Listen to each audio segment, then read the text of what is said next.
Alright, magandang gabi po sa inyong lahat mga kababayan. Batang Maynila to, it's ito po nga budget ng Office of the Vice President na nakakahalaga ng 889 million ay inaprobahan na po ng Senado.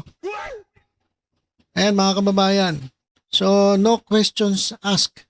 Walang tanong-tanong, walang interpolation. Inaprobahan agad. Kasi baka umiyak eh. Umiyak na naman eh. So yan po yung budget ng OBP. 889 million. Wala pong yan, confidential fund. Tinanggal na po. Kasi nahiya. Kasi hindi may paliwanag kung saan napuputay confidential fund mga kababayan eh. Diba? Hindi napapaliwanag eh. So dapat talaga tanggalin. Okay na yung mga regular budgets, yung mga regular na yung may napuputang. Kasi alam nyo mga kababayan, dati, ang budget ng OVP at TEPED, yung mga regular budgets, hindi nauubos. Underutilized. Underutilized mga kababayan. Yung mga programa, hindi po napapatupad. O napatupad man, pero hindi natatapos. Underutilized yung budget, hindi nauubos. Pero yung confidential funds, ubos na ubos.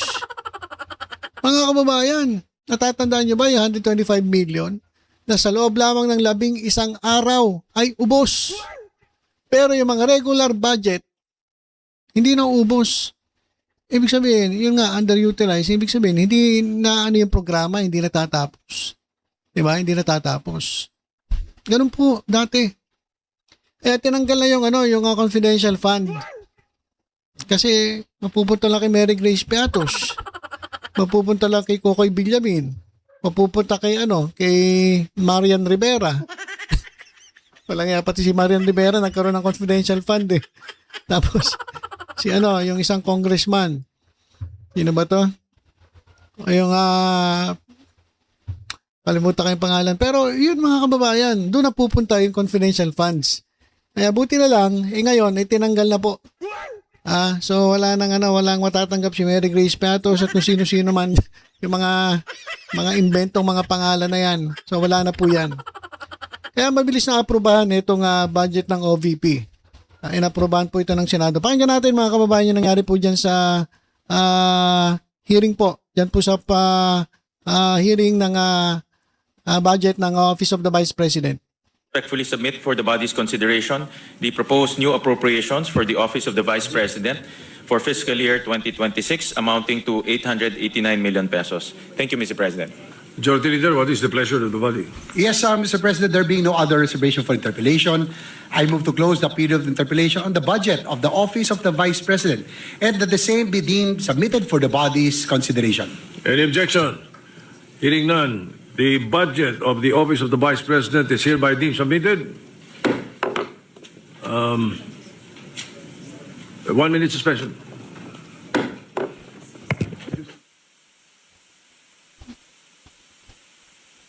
Okay, ayan ngiting-ngiti.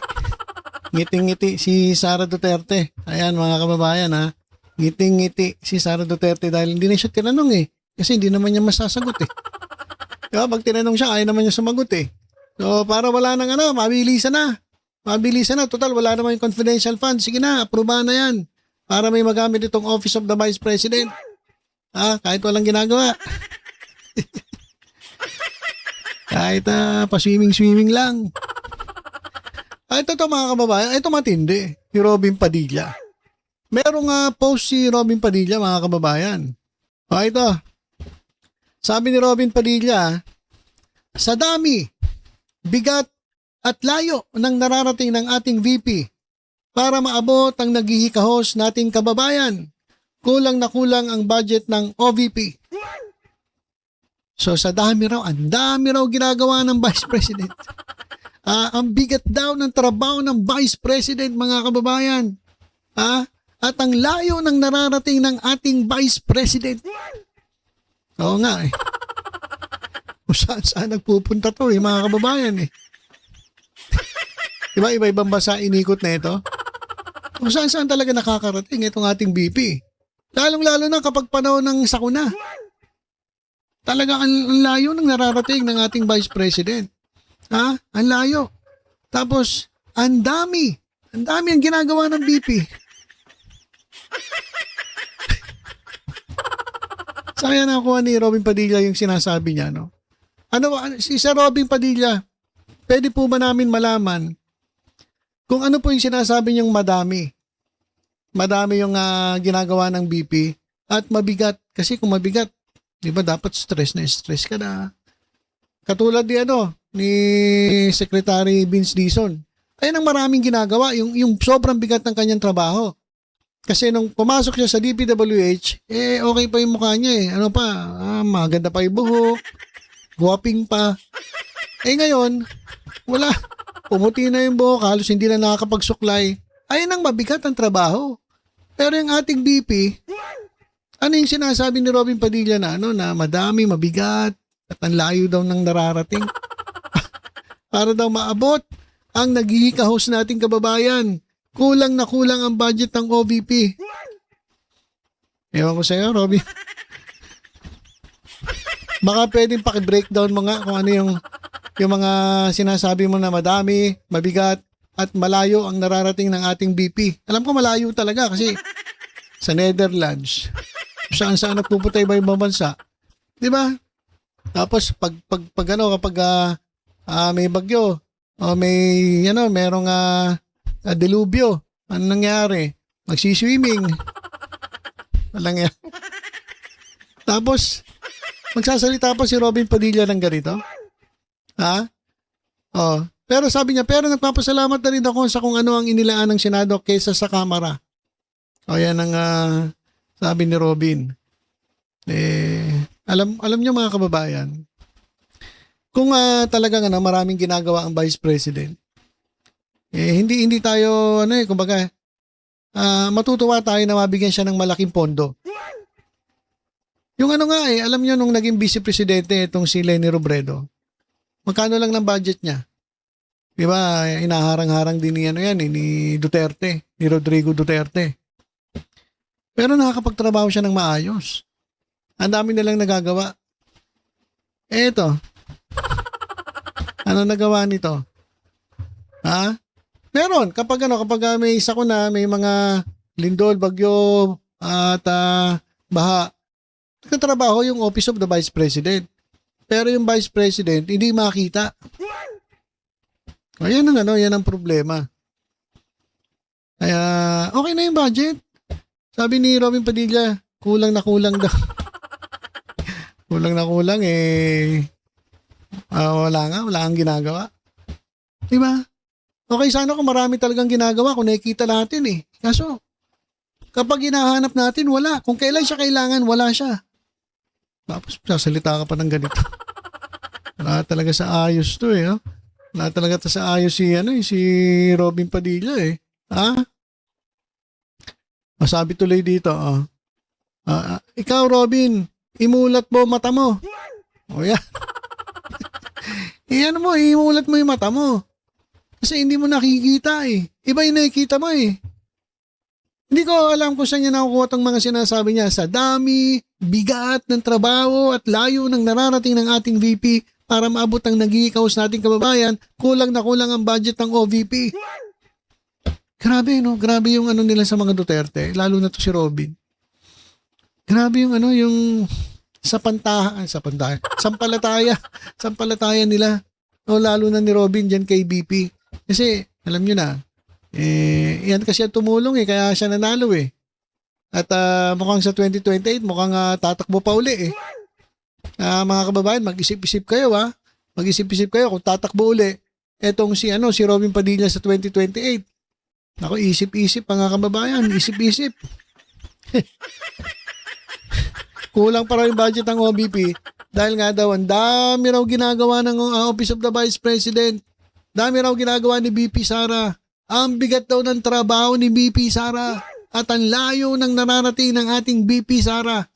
Maabot lang ang naghihikahos nating kababayan. Walang yan. Ano yan, joke?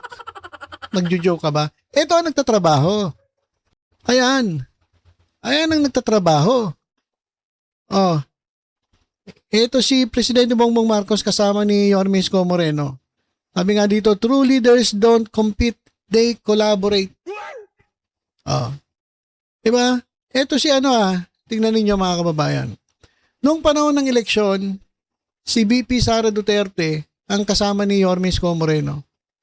Diba? Binabanata nga ni Sara Duterte yung lahat ng mga congressman na kalaban ni Yorme nung grupo nila. Pati si Presidente, pag nagsasalita si Sara Duterte, Amy Marcos, Marcoleta, dun sa Maynila, panay ang banat. Pero tingnan ninyo mga kababayan. Oh. Yung mga ganong klase, yung mga tapos ng eleksyon, move on na. Kung tutuusin, di ba dapat magalit si Presidente? Bakit? Kasi, parang ang sinuporta ni si Sara Duterte, parang sumusuporta siya kay Sara. Pero hindi, trabaho to eh. Yan ang trabaho. Yan ang trabaho. Walang kulay. Walang pinipiling kulay. Di ba? Obvious naman na ito si Yorme noon talagang sinuportahan ng mga didilis. O ngayon, sa kabila noon, nandiyan ang Pangulo. Tinutulungan itong lungsod ng Maynila. Ayan ang talaga nagtatrabaho. Si Yorme, saka si Presidente Bongbong Marcos. Pero yung isa, Robin, na sinasabi mo na madami, mabigat at malayo nararating ng ating BP, maabot ang nakikikaos natin mga kababayan, saan mo nakakuha yan? Hindi nga kumikilos yan eh. Sabi nga nung iba, sayang yung sweldo niyan eh. Wala namang ginagawa niyan eh, puro, ayoko na magsalita. Alam nyo naman yan mga kababayan, di ba? Kailangan pa ba ipaliwanag sa inyo yan? Kaya sabi ng kababayan natin, imulat mo mga mata mo, Robin. Wala, malabo na talaga. Wala ka na talaga, malabo na mata mo, pati isip mo. Malabo na rin. So, ayan ang mga totoong nagtatrabaho. Yan. Ayan ang mga dapat bigyan ng malalaking budget. Hindi yung mga walang ginagawa. Madaming ginagawa. Malayo nararating. Malayo talaga nararating. Kung saan-saan, sa Netherlands, saan-saan bansa ito nakikot. Mga kung anong pinagagawa. Di ba? Tapos nakikita mo, nagsiswimming. Panahon ng sakuna nagsiswimming. Pag may bagyo, nanonood ng concert ni Taylor Swift. So, yun ba? Yun ba yung sinasabi mo, Robin Padilla? Na mabigat ang kanyang ginagawang trabaho? Madami ang kanyang trabaho? At ano tawag dito? Ano sabi niya? Sabi niya, yung malayo ang nararating.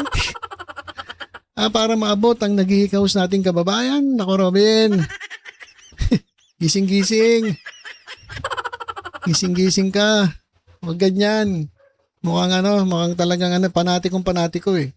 Mahirap maging panatiko mga kababayan kahit mali na yung ginagawa, palakpakan pa rin. Ganun ang panatiko. Huwag po kayo maging panatiko na kahit mali, papalakpakan ninyo. Huwag ganun. Tayo po dito sa Batang Maynila Toids, kung tama naman ang ginagawa, pinapalakpakan natin yan. Pero kapag mali na ang ginagawa, never po nating papalakpakan yan. Kahit si Presidente. Kung may nakita tayong mali ang ginagawa ang Presidente, hindi natin papalakpakan yan. Ngayon sabi nila, paano ngayon masasabi mo? Tinuturo ni Saldi ko. Naniniwala ba kay Saldi ko? Kapanipaniwala ba si Saldi ko? Na nag-iiba-iba yung muka. Kada video nag-iiba-iba yung muka. Pero iisa lang ang suot. Pare-parehas ang suot. Pati yung forma ng t-shirt, pare-parehas. Paniniwalaan nyo yan? Papuntay mo si Saldi ko dito sa Pilipinas. Ibulgar niya lahat ng alam niya. Mag-take siya ng oath. At ituro niya sa Presidente. At kapag napatunayan niya na talagang sangkot ang Presidente, ako mismo bibitaw sa pagsuporta dito sa ating Presidente. Pero kung ganyan lang, kwento-kwento ni Saldi ko, hindi ako maniniwala dyan. Parang itong sinasabi ni Robin, hindi ako naniniwala dito. Kulang na kulang yung budget daw. Kasi wala yung confidential fund, kaya kulang. Naku, mapupunta lang kay Mary Grace Piatos yun. Okay na yan. Okay na yan. Wala talaga to. Sip-sip masyado to si Robin. Grabe. Sip-sip masyado kay Sara Duterte. Okay, so yun lang po muna mga kababayan. Yun po, aproba na po ang ang budget po para sa 2026 ng Office of the Vice President. Wala po tanong-tanong yan. Kasi baka hindi naman sagutin eh. Walang tanong-tanong. Approve without thinking. At ito naman si Robin, sabi niya kulang daw yung budget ng Office of the Vice President dahil marami raw ginagawa. Hindi. Alam mo lang yun. Robin Padilla. So, yan lang po muna mga kababayan. Tutok-tutok lang po dito sa Batang Maynila to. Sa iba pang updates. Ingat po tayong lahat. God bless po.